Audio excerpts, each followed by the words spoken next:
So welcome to my kitchen. I'm making tomato rice today. What I have in the oven already, just added 3 spoons of oil, then 1 full onion, 2 slices of green pepper. Green pepper is from my garden, and of course I have added fennel seed, curry leaves, and mustard seed or poppy seed. Now what I am going to add next is tomatoes. Okay.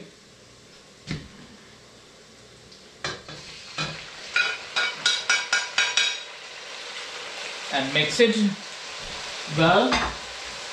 So the onion has come already brown color, golden brown color, boiled. Now I have to boil the tomatoes till it becomes a paste type. Once that is done, then add ginger garlic paste. Before that, I have a little bit here. Let me take my mixed vegetable, frozen.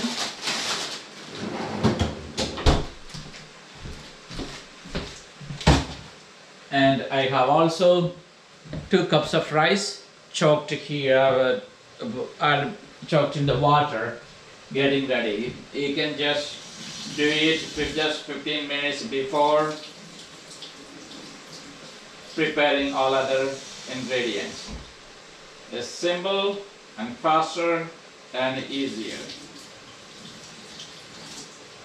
This is a tomato season. People get plenty of tomatoes. So you have the rice here. Have Basmati rice.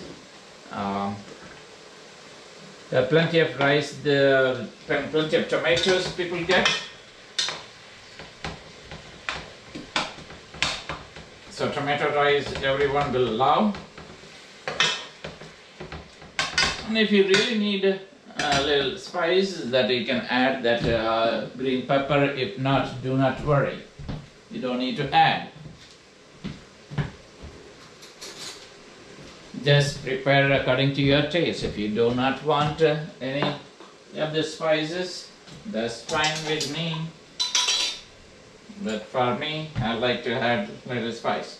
And as 1 spoon of salt.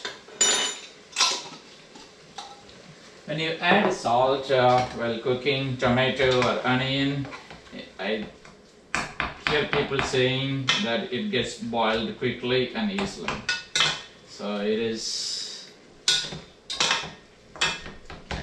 tomato paste is not yet ready. Let it until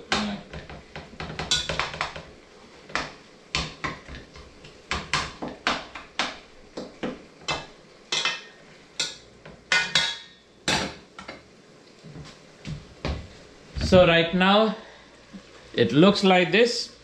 When the tomato, onion and everything ingredients are ready, then I'm going to add ginger garlic paste and allow it to boil as well till that the freshness of the ginger garlic paste aroma goes away. I'll come back to you a little later when it is ready. So you have added the ginger garlic paste now, and you can see the tomato sauce, onion and everything is blending well and having still the freshness of the ginger garlic paste. So once this is gone, I'm going to add the frozen now. It smells good. I'm going to add the frozen mixed vegetable. So the vegetable is going to take a little more time to boil. So I'm going to pause the video and then record it. Unfortunately, GoPro doesn't allow me to pause and continue to record. Everything becomes a different episode. So I have to, once recording is over, stitch together to make it as one video. Okay, it's not the vegetables. The hole is just very small, so it's not coming. Okay, coming out. Okay, so I have added a mixed vegetable. I'm going to allow it to boil.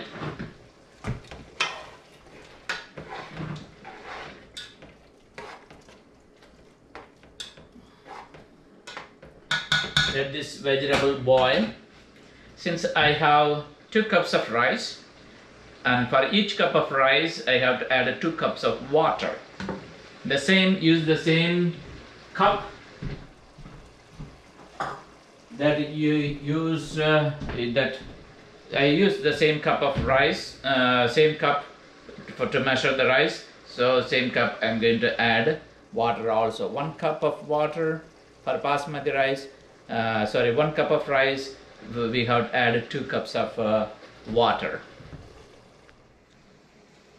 Okay, the water is getting boiled very well. So I have added 4 cups of water for 2 cups of rice.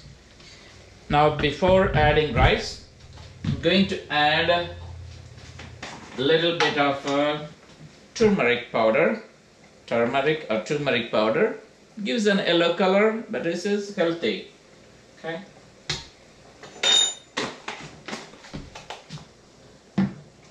So let that fresh smell out of this one go away. So that's, although it's just one simple dish, is taking time, mainly because Indian cooking takes time, and every ingredients we add, that fresh aroma has to go and get that real flavor of the spice. And this one adds again taste to the food. This is called a ghee. It's taken out of butter and melted butter. It adds a really good taste to the food. So I have added a spoon of ghee on this one. You can find this ghee right now including my stores here in Michigan. If you go walk into the Asian store aisle, you will find. So the vegetable is getting boiled. Now I am going to add rice.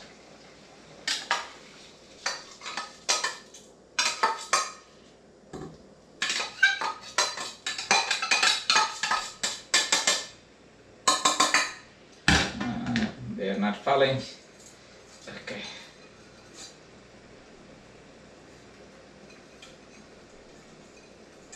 So 2 cups of rice I have added basmati rice.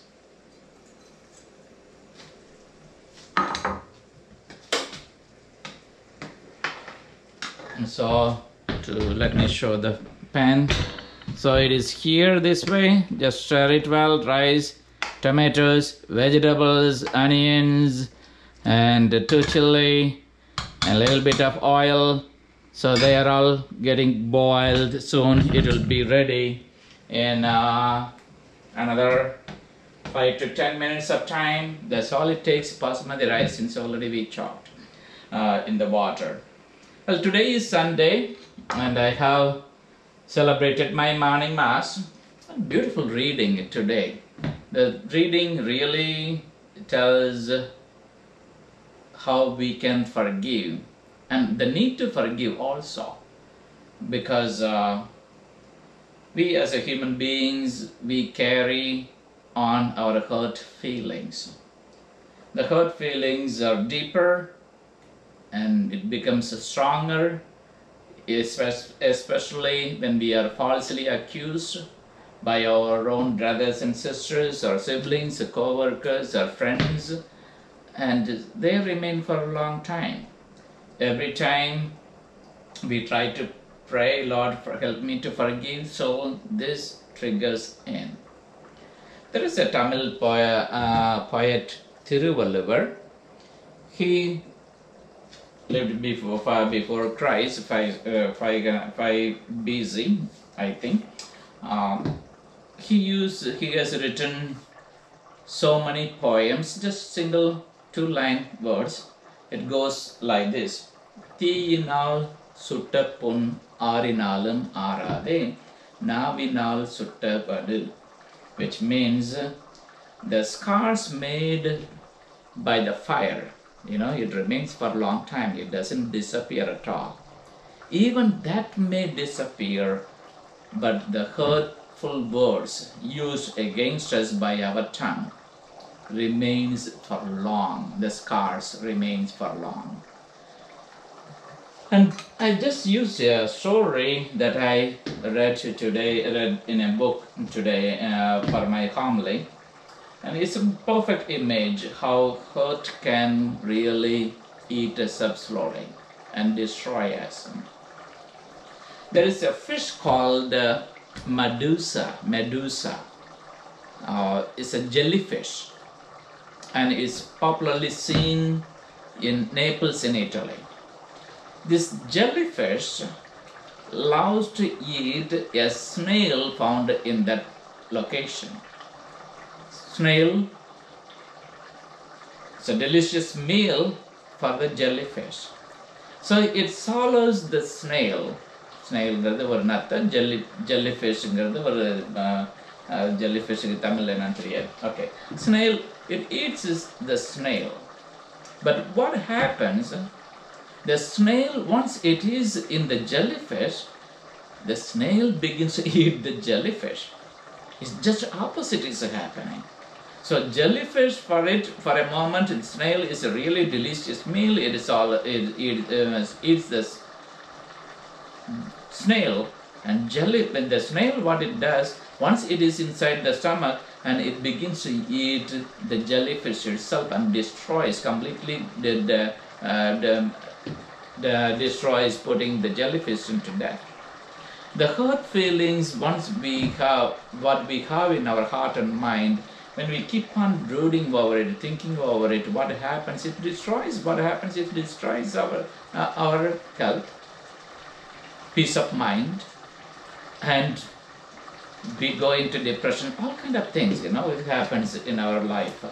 So Jesus tells us to forgive and forget, a remedy that needs to be taken seriously.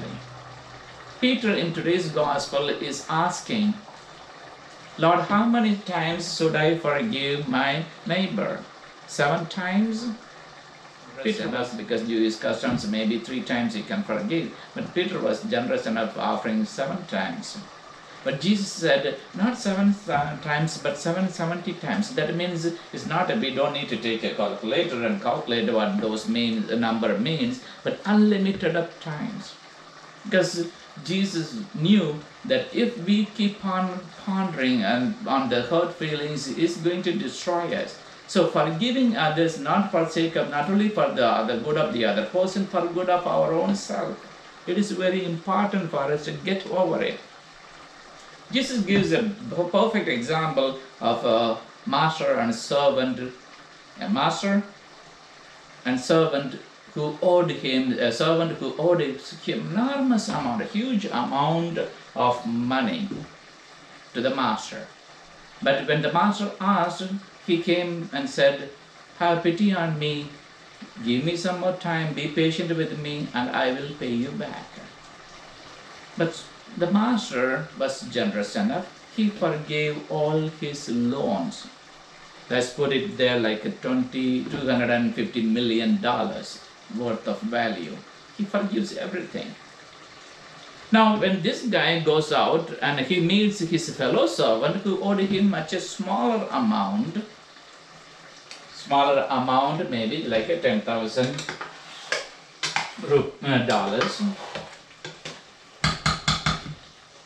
And he was persecuting him, He gave me back my $10,000.